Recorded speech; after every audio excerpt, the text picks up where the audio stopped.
This thing with the NFC South this year and how they're not, no team in the NFC South is going to have a 500 regular season record or above, and people saying that teams with losing records should not make the playoffs. I'm a Seattle Seahawks fan, and the Seahawks 4 years ago made the playoffs with a losing record, and they got there and actually won a game.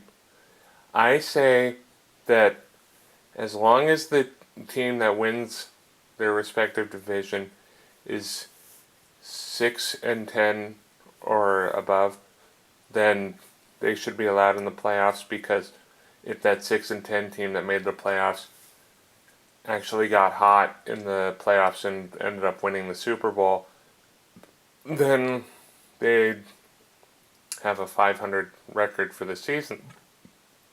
As you say, 5-11 or below, if that ever actually happened, shouldn't be allowed in the playoffs, because they wouldn't have a shot at a 500 record.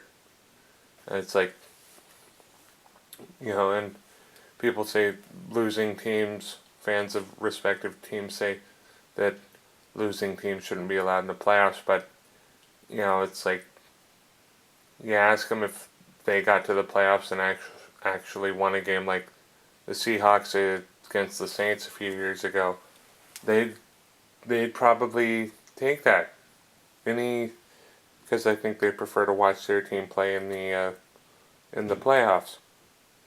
And I just want to also comment that it is really rather funny that 4 years ago the Saints, a team from the NFC South, they were the defending Super Bowl champions, and played the Seahawks in the playoffs. And this year the Seahawks are the defending Super Bowl champions, and this year a team from the NFC South will make the playoffs with a losing record.